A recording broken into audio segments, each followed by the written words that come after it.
Good morning, everyone. This is Brooke Rouse from the St. Lawrence County Chamber of Commerce. We're so happy to have you all joining us today.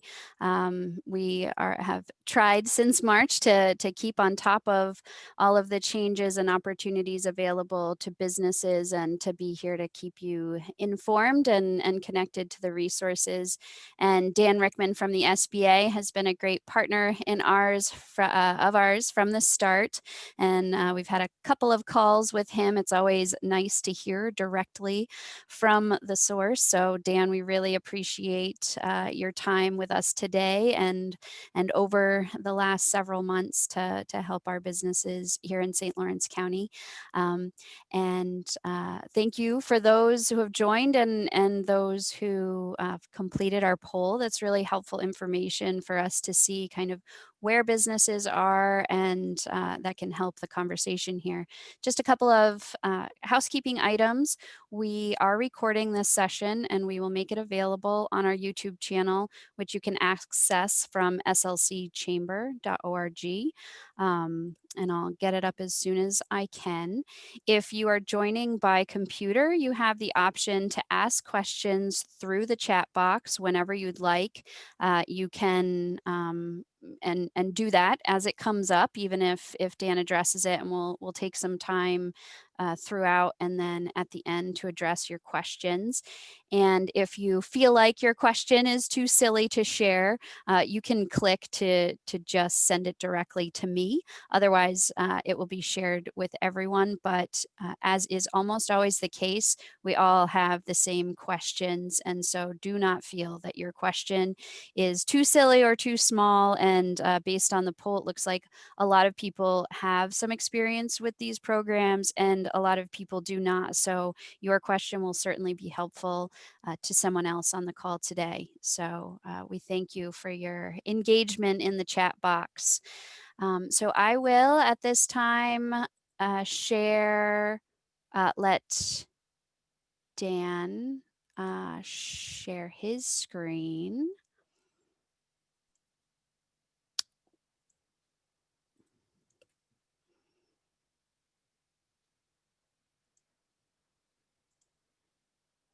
And again, if you have questions right now in the chat box you want to type in so that we have them ready to go, feel free to do that now so that you don't forget, even though we might address them. There might be some detail to that.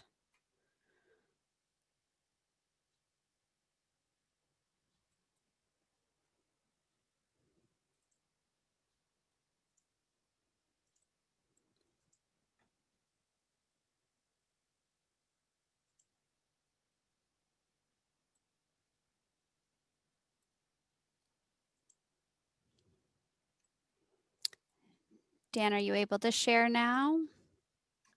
Yes. Let's try that. And sure. There we go.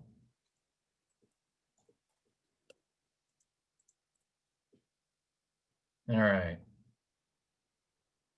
Should be good now. So, okay. Good morning, everybody, and thank you, Brooke, for once again inviting us to speak to the folks of St. Lawrence County. We definitely appreciate everything you guys have done to really help us get the word out about the various COVID relief efforts. At least our agency has been involved with going back to April 3rd and before, in fact. We certainly appreciate it tremendously. So, of course, we've got a new version of the Paycheck Protection Program to discuss this morning. I know folks also have questions about the Economic Injury Disaster Loan Advance and perhaps the Shuttered Venue Operators Grant. I'll address those a little bit at the end of the presentation. But I'll caution that those programs are still in development, and there's still a lot of details to come.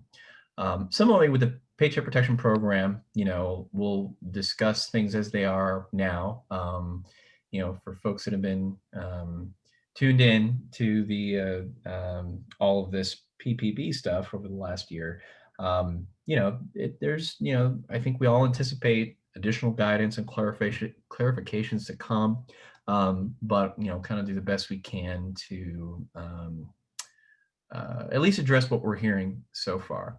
As always, our website at sba.gov/PPP is the official guidance and source for information in these programs, notwithstanding anything I might um, say or misspeak about on the presentation today.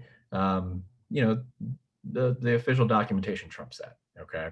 And I'll also go over, where to find all this stuff on our website before we sign off today. Here's just a brief kind of rough overview of the agenda. Something, Congress made clear with the Economic Aid Act is that it was a priority for um, to increase access to the COVID relief funding for the hardest hit small businesses, including those in underserved communities, low-income neighborhoods, including women, minorities, and veterans, business owners. And to that end, starting in last week when PPP initially opened up, only community, what we refer to as community financial institutions, were able to make PPP loans initially. Starting on Friday, that was expanded to small community lenders. And yesterday, the PPP program finally opened up to all participating PPP lenders. The idea being, by giving those smaller lenders the exclusive period, if you will, that they, be better able to serve those populations. Additionally, for folks' situational awareness, SBA has incorporated additional compliance checks on the front end to, slow things down a little bit when lenders submit PPP loans. So the way the process works, I think people generally understand that to get a PPP loan, you must apply with a participating PPP lender that reviews your documentation, approves the application, and then submits that application to SBA for a loan number, a loan authorization. That's the step, that's submitting to SBA for a loan authorization, that has been slowed down a little bit. It's no longer instant, and that's designed to, again, slow things down a little bit, and add additional compliance checks on the front end to protect both, lenders and borrowers. So I think we anticipate that the funds will be accessed in a more measured pace as a result. Just brief calendar here for those that are interested. Community financial institutions is defined by Treasury and SBA are community development financial institutions, CDFIs, minority deposit institutions, and SBA certified development companies and SBA microloan intermediaries. All of those SBA, all the PPP lenders can be found on our sba.gov/PPP website. There's a lender map tool that's now available. And we also have something called Lender Match, which businesses can use to, and other eligible, PPP borrowers can use to type in their information, and it's a kind of a matchmaking service. They can, lenders will reach out directly to interested applicants. Or you can just call your bank, and see if they're planning on participating in PPP with this round. That's probably the best thing to do initially before calling around for additional PPP lenders. So I think I'm going to approach this a little bit from the perspective of what's different, right? Largely, a lot of, what previously existed last year with the PPP program still exists with the changes from the Economic Aid Act. What we're now calling a first draw PPP loan is for anybody that didn't get a PPP loan in the first round last year prior to August 9th. Okay. Those businesses can certainly apply for a first draw. And that includes the newly eligible entities that were precluded from applying last year. Some of the other changes include increasing the covered eligible expenses. Borrowers can now select clearly a covered period anywhere between 8 and 24 weeks for their PPP loan to use the funds. That's actually been in place since June with the PPP, or June or July with the PPP Flexibility Act, but it's now consistent for all PPP applicants. And I should say that when we're talking about the PPP covered period and the 8 to 24 weeks, okay, that's the period of time you have to use the proceeds of the loan, and to do so and make yourself eligible for forgiveness. Okay, you don't have to commit to 8 or 12 or 24 weeks when you apply for your PPP loan. After you receive the funds, you simply have 8 to 24 weeks to use the funds in an eligible fashion. Okay, so if you use the funds in 8 weeks, you could apply for forgiveness on week 9. If it takes you 12 weeks or 13, etc., that's fine. Okay, you simply have up to 24 weeks to do so. And then you can apply for forgiveness at any point once you've used the funds. Something the Economic Aid Act did was also provide provisions so that certain borrowers that did not receive the maximum PPP loan that they were eligible for last year may request an increase from their original lender. Okay. We're certainly aware of circumstances where a borrower,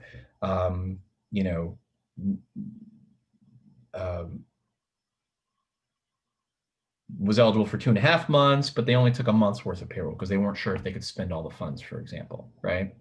So, they left a month and a half worth of payroll on the table as a result. Certainly clarifying guidance was pushed out subsequently, and folks realized, and Congress made the program even more flexible, and made it so that they could have used those funds, right? In those circumstances, again, borrowers may reach out to their lender to request that increase. Okay, and SBA has issued guidance to the lenders on under what circumstances they may approve such an increase, and how to do so on the lender side. Okay, the window for applications is now open until March 31st, or until the funds are exhausted. Certainly, I think the way to think about it with the first draw PPP loans, the Economic Aid Act just made it a little bit better for everybody. Okay. And that included, certainly the eligible expenses. So, previously eligible expenses included payroll costs, rent, mortgage interest, and utilities. And the Economic Aid Act added, operations expenditures, certain property damage costs, such as those related to civil disturbance, supplier costs, and other worker protection expenditures. I think we expect a little bit more detail, perhaps in the FAQs with examples of what some of those expenses are. Specifically, I think our understanding is that generally, certainly COVID related, we're talking worker protection expenditures, so COVID related expenses, probably pretty clearly are going to be generally eligible. Most businesses, I think, our experience in the first round was that between payroll, rent, and utilities, that covers, over a period of 24 weeks, that's going to cover most folks. Okay. So until the clarifying guidance comes out, if you receive PPP funds, you may want to focus primarily on those ones that you clearly understand to be eligible, such as payroll, rent, mortgage interest, utilities, pending additional guidance. Okay, which certainly we're going to continue to publish to partners, like Brooke and the Chamber and SBDC and everybody, and rely on you guys to help us communicate these changes as they come out. But Certainly it is a little bit more flexible as a result. So businesses still must comply with the applicable size standards for the program. That was not changed for first draw PPP loans. You still must either be a small business based on SBA size standards, which may be based on revenues or employees, or if you are a not-for-profit or don't meet the normal size standard, if you have fewer than 500 employees, you may also be eligible. That has not changed. Newly eligible entities include, the ones listed here, such as 501c6s, housing co-ops, and even publicly owned hospitals that would previously have been ineligible since they weren't 501c3s under certain circumstances. Other entities here listed here were eligible for, still eligible. Okay. For the associations, the 501c6 organizations, there is an additional limit. This applies to all concerns, actually, is that any entity that more than 15% of their revenues or receipts are from lobbying activities, or for whom 15% of their activities are lobbying activities, they would not be eligible. Okay, that's a rule that has existed for quite some time, and it applies to all concerns, but certainly to trade associations and the like. So something to keep in mind. But otherwise, that's it. I mean, that those concerns are eligible.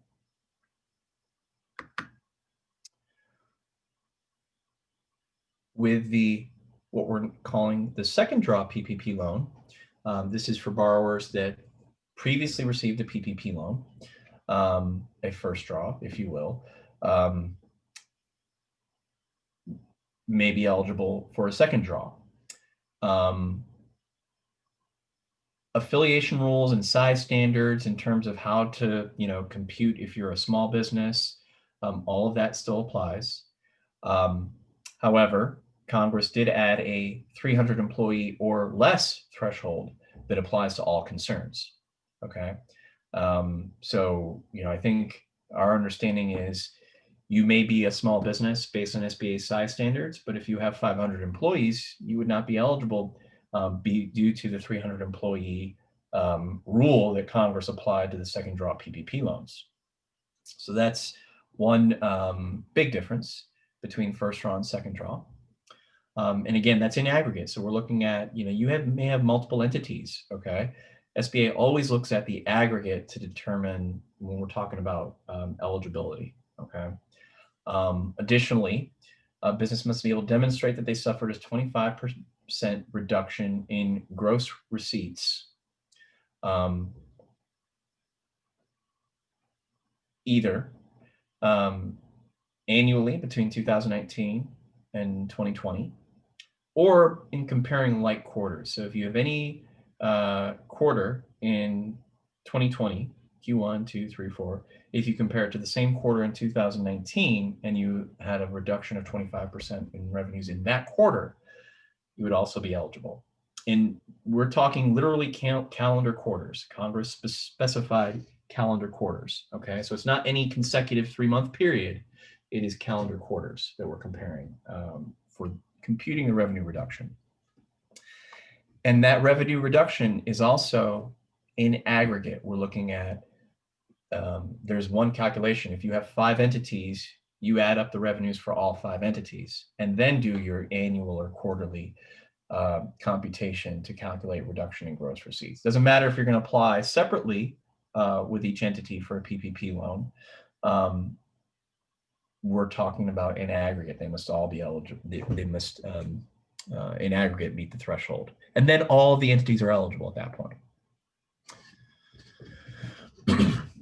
For most borrowers, how to calculate the loan amount did not change in terms of what constitutes payroll costs and the 2.5 times average monthly payroll. However, the Economic Aid Act does now allow applicants to look at 2019 or 2020 when computing average monthly payroll costs. That applies to first and second draw loans. Okay, so even with a first draw loan, you can now look at 2019 or 2020 payroll costs to compute a loan. Certainly for businesses that didn't have a full year of operations or started at the very beginning of 2020, technically they were eligible for PPP last year, but they couldn't compute a loan amount, right? Because they didn't really have payroll. Well, now they can compute a loan amount because they can rely on 2020 payroll costs. So those young businesses may be able to benefit now, certainly for a first draw loan if they did not get a first draw because they couldn't.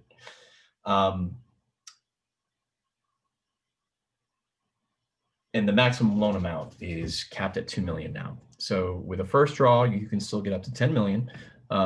With a second draw loan, it's capped at $2 million. The other change was for borrowers in accommodation and food service, they can compute a 3.5 monthly average payroll up to $2 million. So that sector was considered to be particularly hurt by the pandemic. So Congress allowed for this provision.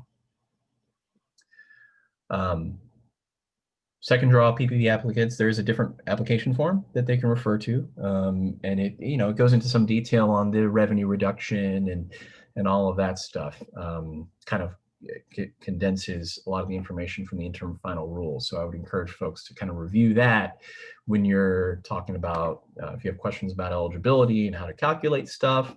I appreciate still a lot of information, but the borrower application may be a may answer a lot of your questions. So one of the other things to keep in mind for second draw PPP loan eligibility, obviously you must have received a first draw to get a second draw. And additionally, you must have used or will have used 100% of your first draw PPP funds and only use them for eligible expenses prior to receiving disbursement on a second draw PPP loan. Okay. So crucially, I want to emphasize that you don't have to. That doesn't mean you have to have applied for forgiveness on your first draw on your first PPP loan. Okay. Simply must have used the funds in an eligible fashion and be able to document that. And to really drive the point home, I mean, you conceivably, and I'm aware of some businesses that did not use their PPP funds on payroll at all. They needed it to pay rent, and that's what they used the funds for. In that scenario, they would not have been eligible for forgiveness at all because the 60% rule threshold for maximizing your forgiveness was certainly in place. Is still in place. But they use all their PPP funds for rent. Well, rent is an eligible expense. Therefore, they would be eligible for a PPP second draw loan. If somebody is still has PPP funds out there that they haven't used, they may be well beyond their 24-week covered period. There's no way they can have those funds forgiven at this point. Based on, the rules though, if they were still able to spend those funds on eligible expenses, that does not preclude them from applying for a second draw once they've used the funds, but they still must use the funds. Okay, that is key.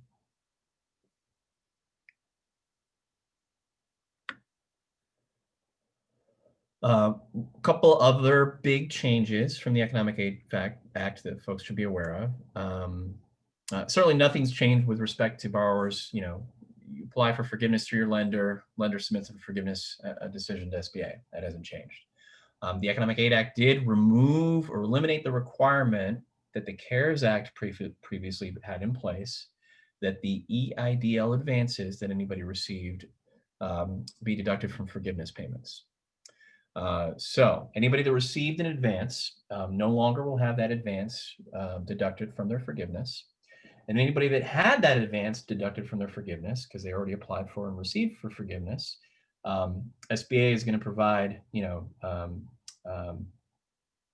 remit those funds to the bank to apply to your PPP loan to remedy that. Okay, so you don't have to take any action if you were one of the folks that had an advance deducted from your forgiveness payment. SBA is going to make it right on the back end with the lender. Additionally, the PPP loans that are forgiven, they are not treated as taxable income. That has been in place since the CARES Act. However, those previous to the Economic Aid Act, the IRS issued guidance that you could not use those funds. They could not be tax deductible, right? For the payroll expenses, for example, that you were using those funds for. The Economic Aid Act eliminated that requirement as well. So now the PPP proceeds that are forgiven are not taxable, and any expenses you pay with those funds are tax deductible moving forward, or not moving forward, period. So retroactively. So I'm sure the IRS will be issuing guidance for that shortly. Okay. Oh, one more thing is SBA will be issuing a simplified forgiveness application for PPP loans up to $150,000. We don't have all the details on it yet. Currently, there is a simplified application for up to $50,000, which makes it a lot easier for most applicants. And I think we expect it to be somewhat similar, but we don't have the details yet. So as soon as we have them, we'll push them out. Okay, so I'm going to now quickly go to our website and show you where to find some of this information and touch on the EIDL advance and SVO grant programs. So first of all, if you go to sba.gov/coronavirus, you're taken to this page, which kind of covers, a variety of information in coronavirus resources. You can see there's links directly to some of these programs. If you select relief options, there's kind of another landing page. You can click around a lot on our website, but a lot of it resolves to the same stuff. But we're talking about PPP first. Another shortcut is sba.gov/PPP, which you saw on the slides earlier. That takes you here. And it's been reorganized. I don't know if folks have been hitting refresh every 24 hours on our website. I recommend you do, because it changes, actually more than every 24 hours, but our site was kind of reorganized here based on subject, first draw, second draw, forgiveness, etc. There's additional details. Here's where you can find our lender match tool and also view all the lenders on a map with a view nearby PPP lenders. Details, on eligibility, the first draw borrower application form, FAQs, how to calculate first draw PPP loan amounts and what documentation to provide. That's all here. Similarly with the second draw PPP loans, similar information, details about the difference between first draw and second draw. Again, how to calculate revenue reduction and maximum loan amounts, including what documentation to provide, is now available on our website here. So that's pretty important information. Going on into forgiveness, there's it's still being progressively updated, but some of the details are popping up as we speak. We just published updated forgiveness forms late yesterday, in fact. I have not even had a chance to review them myself, believe it or not. Came out late yesterday. It's on my homework for this afternoon. The FAQs that are still available here still remain to be updated to reflect differences, but a lot of it's still helpful information though. So I would encourage folks to kind of, where there's obviously not a conflict, to refer to that, and see if that answers your question. Okay. Let's touch on the EIDL, the targeted EIDL advance. So I think folks are generally aware that SBA provides economic injury disaster loans. You may apply for an economic injury disaster loan. You may still apply for an economic injury disaster loan. Applications are still open. If you've already applied in the past, you may not reapply. Okay. If you were declined, you can apply for reconsideration, and your decline letter would have provided you with instructions to do so. If you requested a lesser amount than you were eligible for, again, you don't reapply for an EIDL loan. You request a loan increase, okay, of SBA, Disaster Customer Service.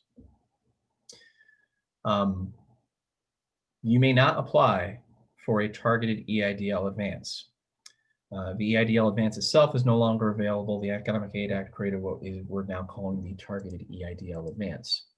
The Economic Aid Act required that these targeted EIDL advance funds go to businesses in low-income areas that also, it's right here, low-income communities, and can also demonstrate more than 30% reduction in revenue during an 8-week covered period during the pandemic.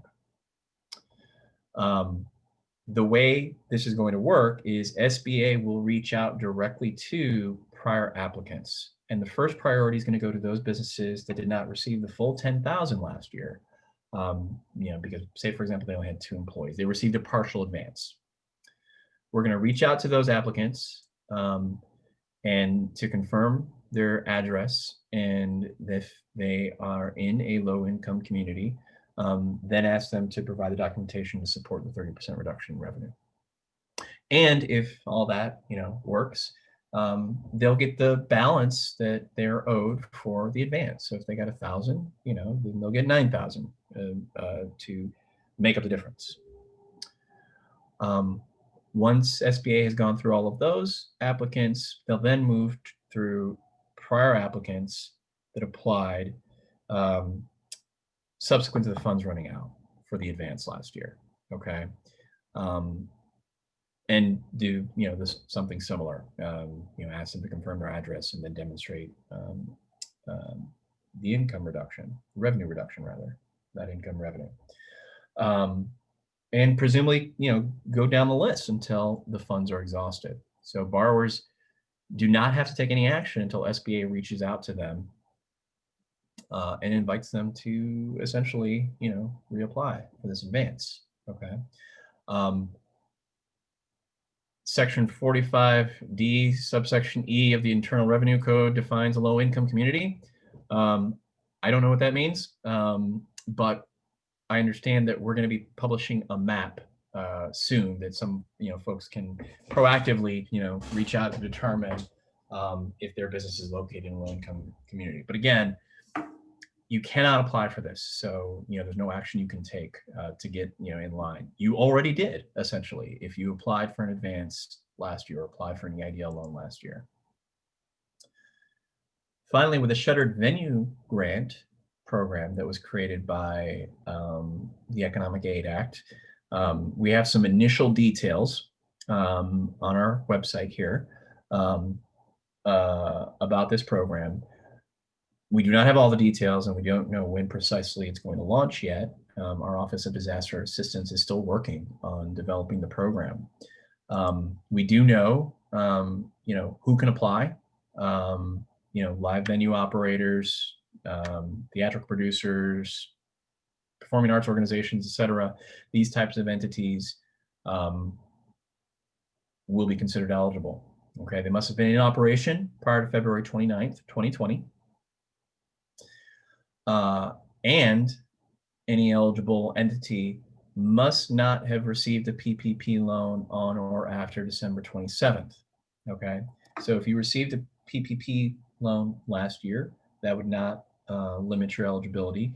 However, when you apply, or when you are able to apply for the SVO grant, one of the certifications you'll have to make is that you will not have received a PPP loan on or after December 27th. In fact, if you refer to the new PPP borrower application, one of the certifications is that you have not and do not and will not receive an SVO grant. So this does not preclude you from applying from these programs, but if you are presented with an option to accept both, You may only accept one. Okay. So something to keep in mind. Now, I cannot advise anybody on the timing. All of these things are funds permitting, and we do know that the SVO program will be phased. Initially it will be only open to small entities with up to 50 employees, and then there will be several, phases of awards, with first priority going to businesses that have suffered a 90% greater revenue loss last year. That's a 2-week period. If there's funds available, they'll go to the second priority, 70%, another 2 weeks, then third priority, etc. So again, funding permitting. Okay. I unfortunately, we're not in a position to say which is better for a particular entity, because we can't guarantee, the funds will be available. Okay. Um, so this is what we know at this point. One more thing. Debt relief. So this is for businesses that have existing SBA 7A, 504, or microloans, are normal SBA loans. Those businesses, with the first round of relief, had a 6-month period of principal and interest payments. And the Economic Aid Act, this page has not been updated to reflect this yet, is providing another window where SBA will be providing principal and interest payments. So those details are still in process, but there will be some benefit to those existing SBA loans, and new ones for that matter, with some additional limits put forth in the Economic Aid Act. Okay, so with that, the whole presentation piece is over. And we can open up to questions. Brooke, you want to moderate, or would you like to proceed with the Yeah, questions? sounds good. Oh, you're the boss. You do it. You're the boss. Thank you so much, Dan. First of all, it's a lot of good information, and good to see some of those changes in there. Again, we recognize that folks on the line today joining us, some are somewhat new to this, and others have a bit of experience with it at this point. So we have a lot of questions, and I've received some separately. So we'll jump into it, and I'll try to keep it somewhat compartmentalized in terms of the PPP versus the EIDL. But let's get started. And for those who have questions, please do type them into the chat. And we've got 20 minutes here to get all the answers from Dan. So now's your chance. So a couple of, let's see where to begin. Let's go back to the PPP. So we had a question if the owners, so one business is an S corp, what portion of the owner's paycheck can be included? Both owners work there and receive paychecks. So if an owner is on payroll, then their payroll would be treated as any other employee up to $100,000. So it's not any different if you're an owner or not. The cap is the total amount that you're eligible for.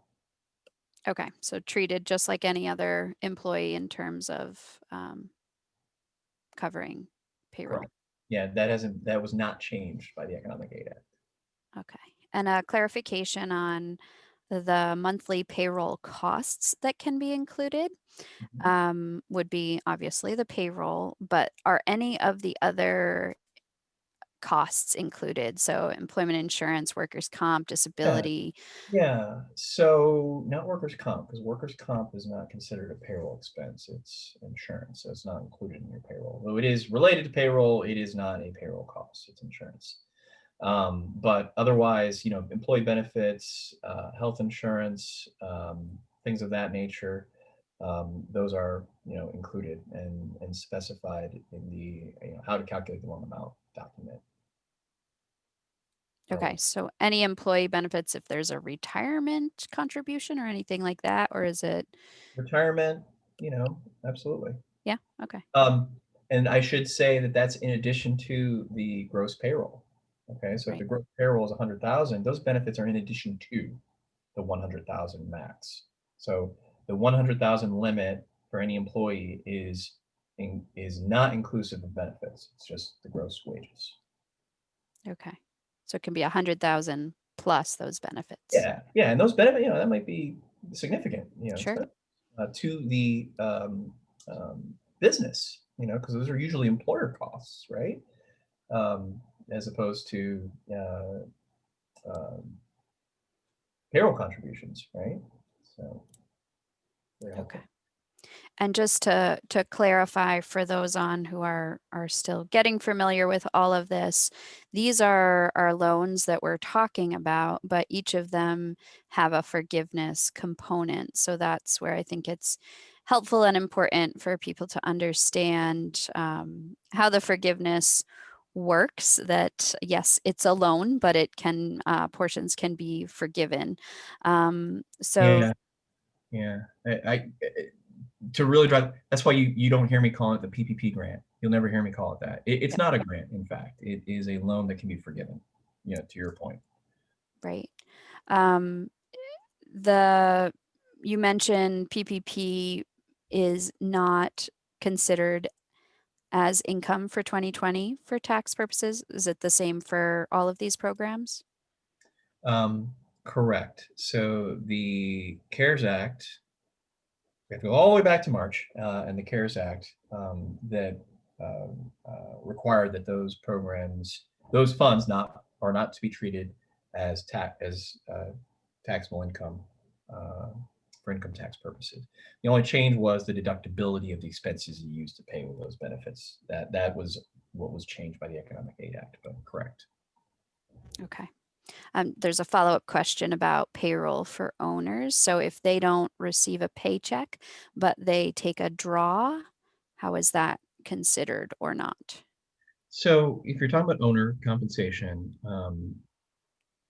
which is your profit. It's based on your profit. Okay, so um, when an owner is calculating their net income from their business, that's what we're talking about as the basis for the calculation. So you have to refer to your Schedule C, okay, or certain other schedules where appropriate and issued in our guidance for other types of entities, farmers, ranchers, that sort of thing. But generally, it's that net income from the operations of your business that is used to determine your owner PPP amount that you can add to the computation of your PPP loan. And it is 2.5 times of your gross net income before taxes for the entire year that you use to determine it. And again, you may now refer to 2019 or 2020. Okay, but you must have that, Schedule C. I know folks haven't filed their Schedule C for 2020. You have to at least be able to fill one out, include that with your application, whether you filed it or not, if you're going to rely on 2020. But that is the basis. So it doesn't really have anything to do with your draws are an accounting construct, right? It's not income per se. It has a relationship with your net income for sure, right? But the source for computing it is your Schedule C, your net income. Okay. And again, for those who have asked these questions, feel free to ask a follow-up or clarifying question, and we'll make sure. But I think that covers it. Thank you. A question on forgiveness. I think you had mentioned the timeline. I just wanted clarification on it. So if you applied, received a PPP, used the funds within the timeline required, what is the timeline for applying for forgiveness? You have 10 months from the end of the maximum 24-week covered period to apply for forgiveness. Okay. So no So it matter what, depends on when you're in that window right now. yeah, it depends on when you apply, but 10 months from when you get the funds. From disbursement. It's from disbursement plus 24 weeks plus 10 months. Okay. And the forgiveness application, does it go through your website or through the lender? It always goes to your lender. So the process begins with your lender and it ends with your lender. At no point is an applicant communicating with SBA for the PPP application or for forgiveness. Okay.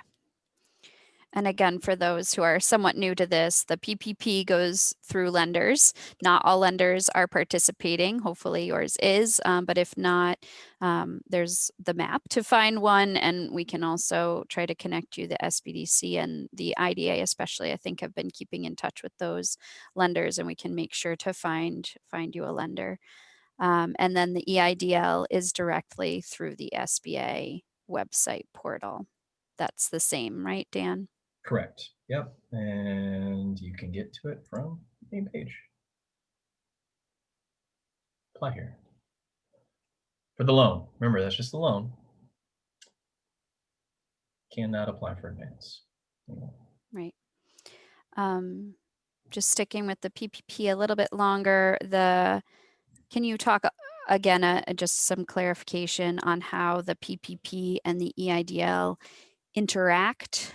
I know in the beginning it felt like some people were hesitating to apply for one or the other because of how they might zero each other out or that sort of thing. Is with the current guidelines, can you just kind of restate the Sure. interaction of those two? Yeah. So, essentially, interaction one was the whole advance and the forgiveness. That's gone, which is great. Um, the interaction two is just a um, general, for your information, is that you may not duplicate the purposes of two SBA benefits like this for the same purpose over the same period. So, for example, if you intend to apply or have applied and received for an EIDL loan, and you intend to apply and received or have received a PPP loan, um, can't use both monies for the same purpose at the same time. So if you're going to use your PPP for payroll and rent for your 8 to 24 weeks, don't use your EIDL for rent or payroll for the 8 during that same 8 to 24 weeks. That would be duplicating the purposes. Okay. Um, and once you've exhausted one source of funds, then there is no duplication anymore. There's no longer any conflict. Okay. Um, so it's just kind of a general guidance is to um, distinguish between the use of proceeds for those two fund sources if you have access to them at the same time. And that's it, really, right? That's the only thing you have to be generally aware of. Um, Somebody may ask about pandemic unemployment assistance. I'll just address it because I get asked on every single call. Um, the SBA has no rules. Okay, we have nothing in our regulations speak to pandemic unemployment assistance programs or unemployment assistance programs generally. Okay, so I can't tell you that if you have pandemic unemployment assistance that you're ineligible for PPP. That rule does not exist. Okay, I can say that generally, when you apply for unemployment to the state, you're telling the state that you are not receiving employment compensation. If at the same time you apply for or receive a PPP loan and pay yourself, you are receiving employment compensation. So both of those things can't be true at the same time, that you're unemployed and also receiving employment compensation. So I think it's more that if you intend to apply for unemployment benefits, you probably shouldn't be applying for Paycheck Protection Program funds at the same time. Okay. Because then you would be in conflict with what you asserted to the state, not to SBA, because we don't have any rules. Okay. But you should be aware that the state might say, "Hey, we heard that you got a PPP loan." I don't know how they'd hear that, but and you told us you were unemployed over this period. You need to give us our money back, right? So if you have already received unemployment and those funds have expired and you are no longer receiving unemployment, well, as I understand it, you no longer have a conflict. So I wouldn't see why there would be anything precluding you from subsequently applying for PPP moving forward in the future, right? So it's just kind of similar to the EIDL PPP conversation, having both at the same time. Just got to be careful. I think similar conversation applies. Right. But if you applied for unemployment, say for a 4-week period, and then your PPP covers the other 8 weeks, for example, you were out and on unemployment for 4 weeks, and then the PPP is representing the time that you are back in work. Yeah, Yeah. exactly. Okay. Um, there, scrolling there was another question in that area, just asking for clarification on the how now the idle advance would be applied, you mentioned, to the PPP.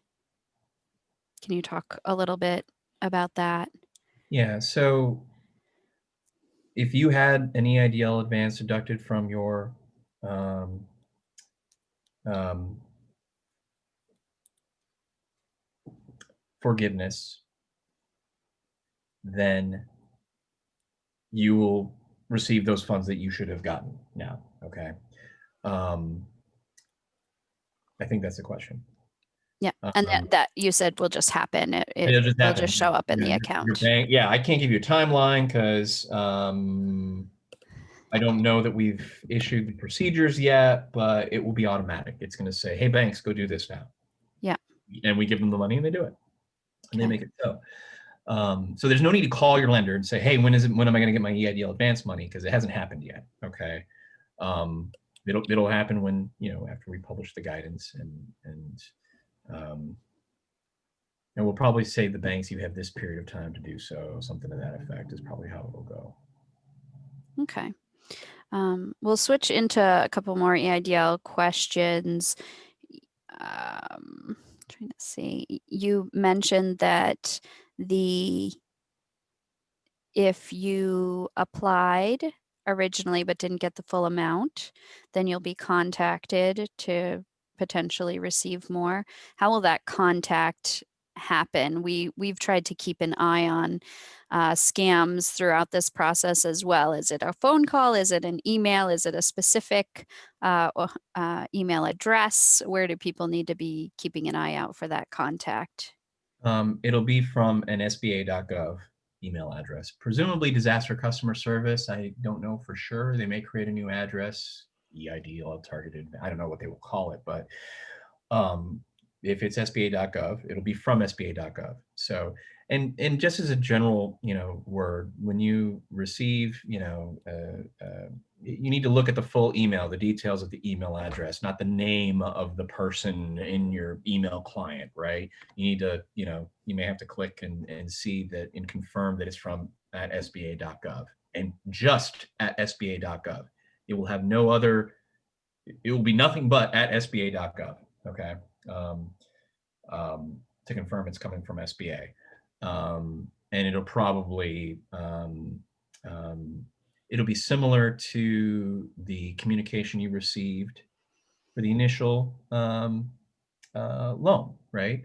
Where it'll probably reference your confirmation number and say, "Hey, we're contacting you to do that. Here's the link." And it'll be something to that effect. I'm happy to, I'm sure we'll get word of what the, official email is going to look like, and be able to give folks a heads up at some point. I think the first communication is going to be, "Hey, this is coming," something to that effect. Don't do anything yet. And then the subsequent communication with the priority groups will be like, "Okay, hey, come verify your address," or something to that effect. Mhm. Still in development though, so I don't have all the details yet. Okay, that's all right. I just wanted to know if it was phone or email and then SBA.gov, just as a reminder. And if anyone sees anything suspicious, feel free to forward it to us and we can double check with Dan as well. But hopefully that will not be the issue. A couple questions on the advance. If businesses did not get the advance at all because it was out of money, or if they say at the time had one employee and so filed for one employee, and I don't know if they're a seasonal business or if they've switched their business model and now have 10 employees. Again, what's the process for that? Will those folks just be contacted to update that information? Correct. So it's exactly right. So it really doesn't matter what their current circumstance is. Everybody will that is eligible in order of precedence will receive the full 10,000 now. Okay, so again, you don't have to communicate anything to SBA until SBA says, "Hey, confirm your address," right? Because it has to be in a low income neighborhood, and then B, prove your revenue decrease 30% over 8 weeks. Okay, so I know, and I can't give any timelines, and there's no guarantee that the funds will even make it through the initial advance applicants. I don't think we have a good handle yet on how many of the first tranche of people that only got the partial advance, how many are going to be eligible, and how far those funds will extend, um, and then into the subsequent priority groups. So it all remains to kind of be seen at this point. Nothing proactive that you could possibly do right now, though. Okay. And no guarantee on any of that Correct. either, Correct. obviously. A question, we have several new businesses that opened, our brave new businesses in 2020, and were not eligible for anything at all. Applied, we're back and forth with SBA trying to make it work, but just didn't have proof of being in business. They might have been a month or 6 months. So kind of a two-layer question. So has anything changed for them? Should they be reconsidering things, or do they have more opportunity now? And then just a supplementary question is, if they're looking at a 25% decrease between quarters, and they've literally just been open the period of time of the pandemic, and so all 4 quarters are quite bad, what should those young new businesses be thinking about, if anything? So in part and possibly, and I'll explain the last part. So a business, what has not changed is a business still must be able to demonstrate that they were in operation prior to February 15th, 2020. That has not changed. Demonstrate they were in operation. And then our interim final rule gives a couple of examples of via invoice, bank statement, or other um, business record. Okay. So I think clearly, so you may have a scenario where you started in January and were in operation, but you had no payroll, right? Um, which means, or very limited payroll, which means effectively you were eligible for a PPP loan in the first round, but effectively you were not because there was no way to compute a loan amount, right? Or at least not something that was worth applying for. Okay. So I think if that scenario applies to you, you can document. Um, you now can look at 2020 for your first draw PPP loan, right? And rely on 2020 payroll. So hopefully you can now compute a substantive PPP loan amount. Um, there is no 25% requirement for a first draw PPP loan. So if you haven't received a PPP loan, you don't have to worry about the decrease in revenues. That's only for a second draw. Okay. So that's the other part I was going to explain. So it kind of depends on where you fit. If you started in March, well, unfortunately, these programs are not going to apply to your situation because they all generally have an in operation requirement um, um, prior to then. Okay, um, so maybe, but certainly, even if you started late 2019, early 2020, the fact that you can look at all of 2020 to compute a loan amount, I think that opens the door to a lot of applicants that otherwise would not have been eligible for sure. Okay, so they should look at that. If they were Absolutely. open before March, they should be able to come up Feb- with yeah, some. February 15th, 2020. So, and again, via invoice, bank statement, or other business record. Okay. Invoice meaning you've billed somebody and you've made revenue, right? Bank statement, that would be another way to demonstrate that you had receipts, right? Or maybe even payroll. Conceivably, maybe you had payroll, hadn't sold a thing yet, right? But maybe you were paying somebody, maybe you were getting ready to open and you had people that were helping you get set up. I don't know.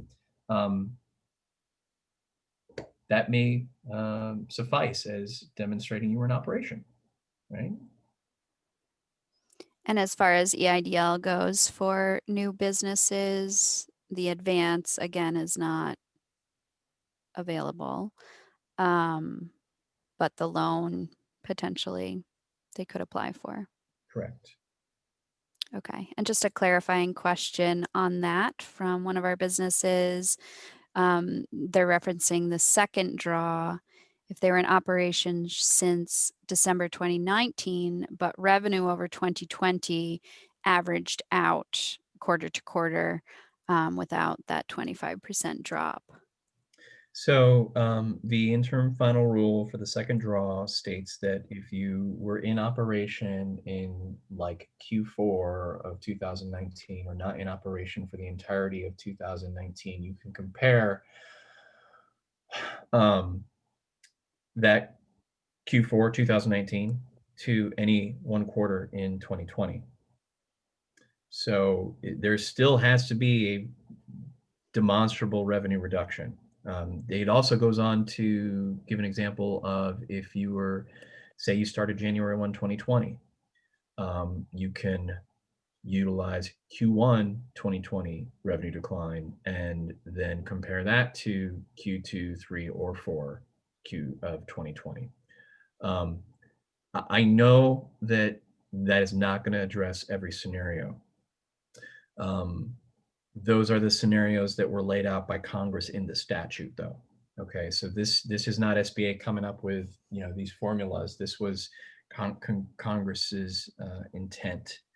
So we're simply explaining what they put in the I don't know hundreds of pages of legislation. But the Economic Aid Act was very prescriptive in what it instructed SBA to do for this second draw. Okay. So, you do have those alternative methods.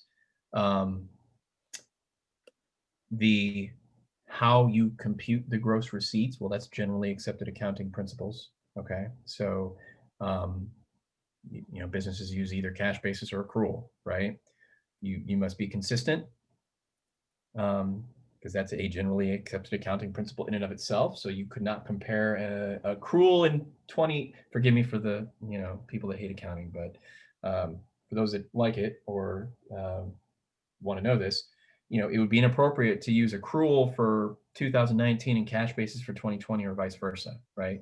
You would have to be consistent between the two periods you were comparing. Otherwise, you wouldn't be comparing like periods, okay? So I have heard of businesses that are trying to do just that and using that to apply to their lender. I don't want to use the word fraud, but that's fraud. Okay, you're not comparing like periods if you're using different accounting methods to compare those two periods. Okay, but we don't specify that you must use cash basis or accrual. So you could still choose, much like when you're filing your taxes. You can choose a cash basis, well, at least initially, you can choose cash basis or accrual. That's fine. But you must be internally consistent. I hope that helps a little bit. I know, that is not. So they could potentially use Q4 from 2019 and compare that to any quarter in 2020 if that hit the mark. Correct. So I would refer folks to, the interim final rule, the second interim final rule, okay, which is on page 21, is where it goes into that. Or actually, in fact, how to calculate the reduction document that we just published on our website under the second draw. So just go to sba.gov/PPP, go to second draw, and then go to the how to calculate revenue reduction and maximum loan amounts, including the documentation. So we'll go through all the various scenarios and how to calculate it. and then you don't have to go through the 86-page IFR that I know nobody wants to do that. Right. And the lenders, some of the lenders have their own kind of tools to help people calculate this as well. So Yeah, it's a good yeah, idea to start there to see what it looks like. correct. Um, a couple more questions before we wrap up. When for another new business question, when did they have to be open in order to apply for this to be considered impacted by the pandemic? So, and this is verbatim, you must be able to demonstrate you were in operation prior to, on or before February 15th, 2020, and be able to provide supporting documentation such as invoice, bank statement, or business record. Okay, thank you. Another question before we have one about the venue program, but we've talking to people now, we still have businesses coming to us, like several people who noted in the poll that are on today, that they haven't applied for any of this. They to date they have not taken advantage of any of these opportunities and might have some various reasons for that.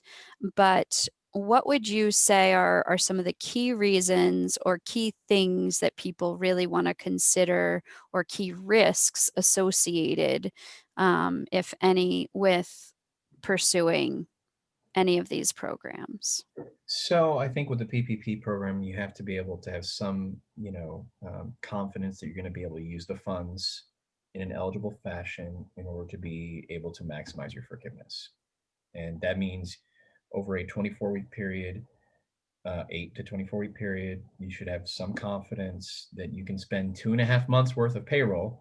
Essentially, that's what your loan amount is, on a combination of payroll and other eligible expenses, of which 60% must be payroll, right? So you have to at least get to, month and a half's worth of payroll total relative to what you applied for over that entire 24 weeks to be eligible to maximize forgiveness. You also are supposed to maintain your employment over that covered period. Okay. So that is something to keep in mind. That's been in existence for the entirety of the PPP program. The idea being that you're using these funds to help you maintain your current employment during your covered period.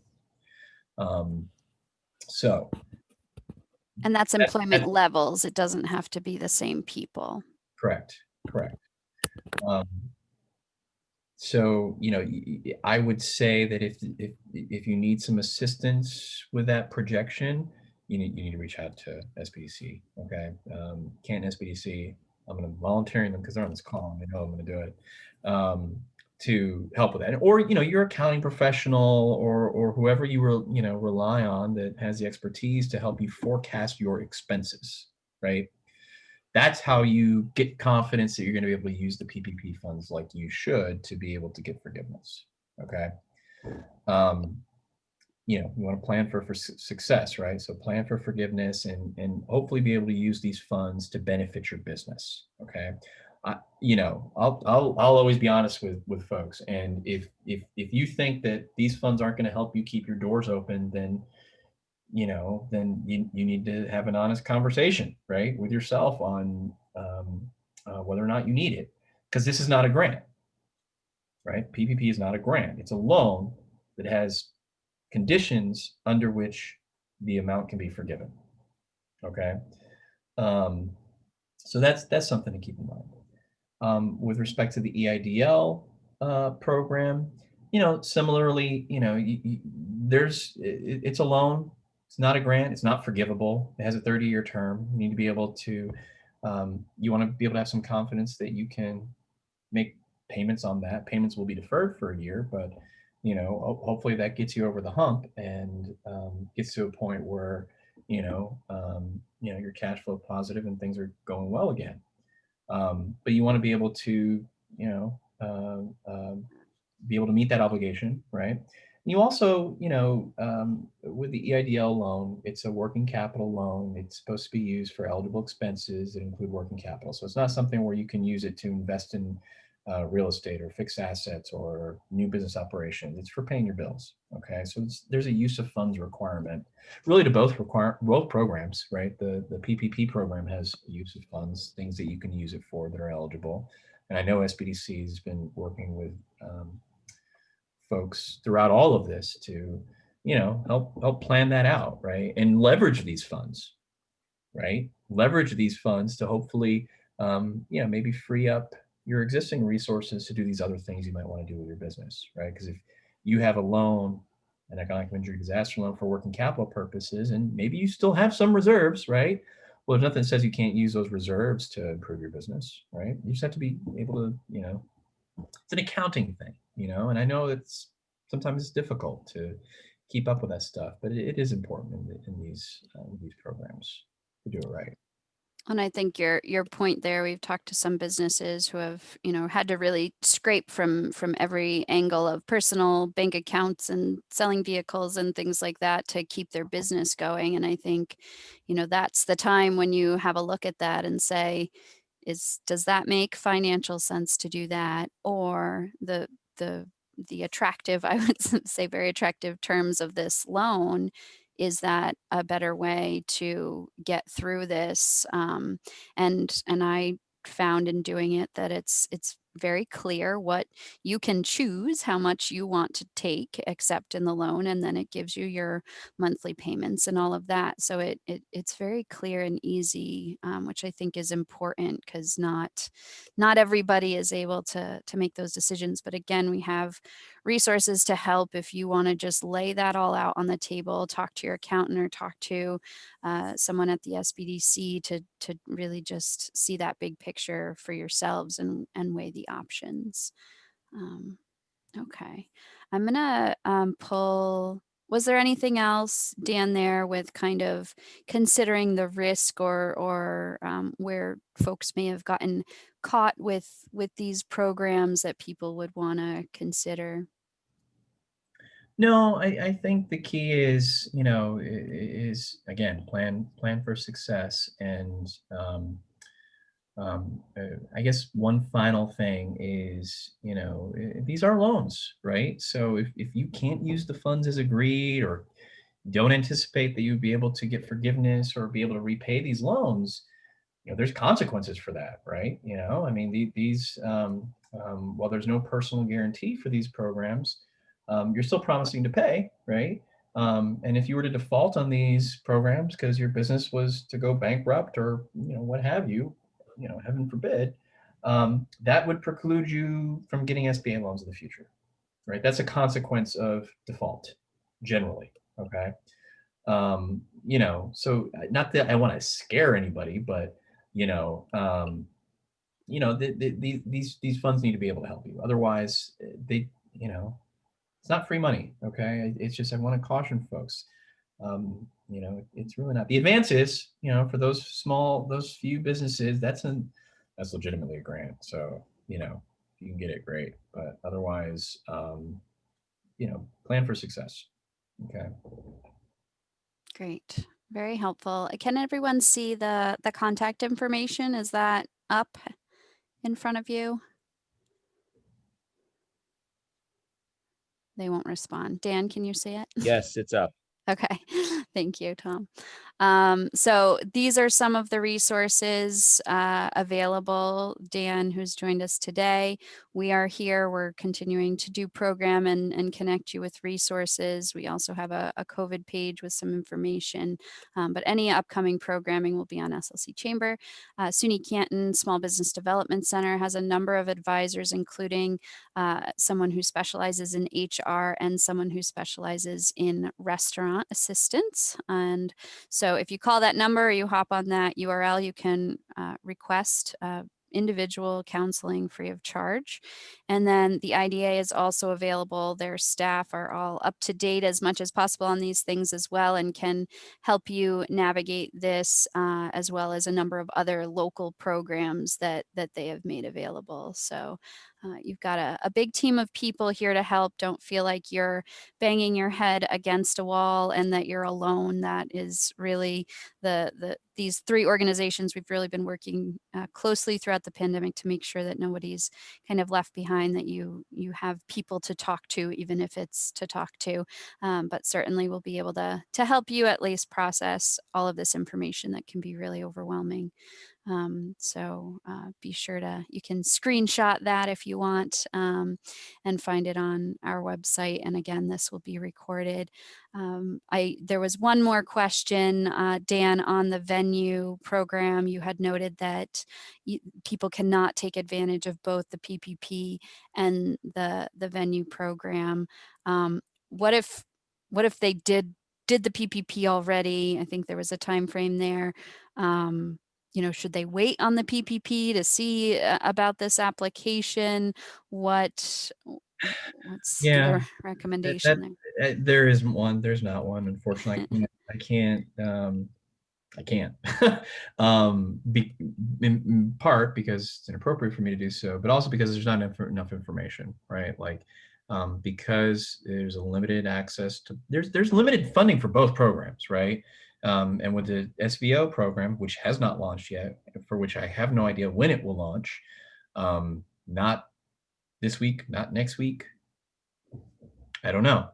Um, and that has a phased rollout, I think the only advice I can give is to monitor SBA's published, reports about the PPP um, usage, right? Because we're gonna.